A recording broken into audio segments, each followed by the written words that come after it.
Ayan, magpiprito po ako ng bariles. Ayan po. Magluluto ako ng bariles steak. Ayan na po. Malapit nang maluto. Ayan na.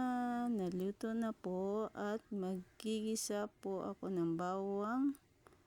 Ayan. Garlic at sibuyas.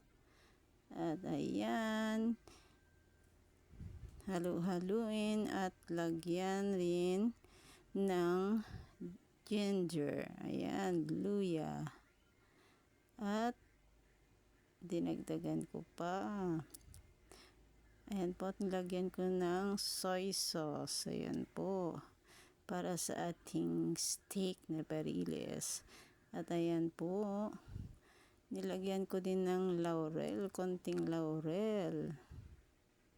At ayan, halu-haluin para malasap ang lasa at nilagyan ko po ng konting tubig. Ayan, at pakukuluin at nilagyan ng ground pepper at ayan, nilagyan ko rin ng kalamansi. At ayan, halu-haluin. Ayan, okay na po ang lasa at ayan na po. Itatapping sa piniritong bariles at yung kanyang ginawa kong sauce para maging bariles steak. Ayan po. Ayan.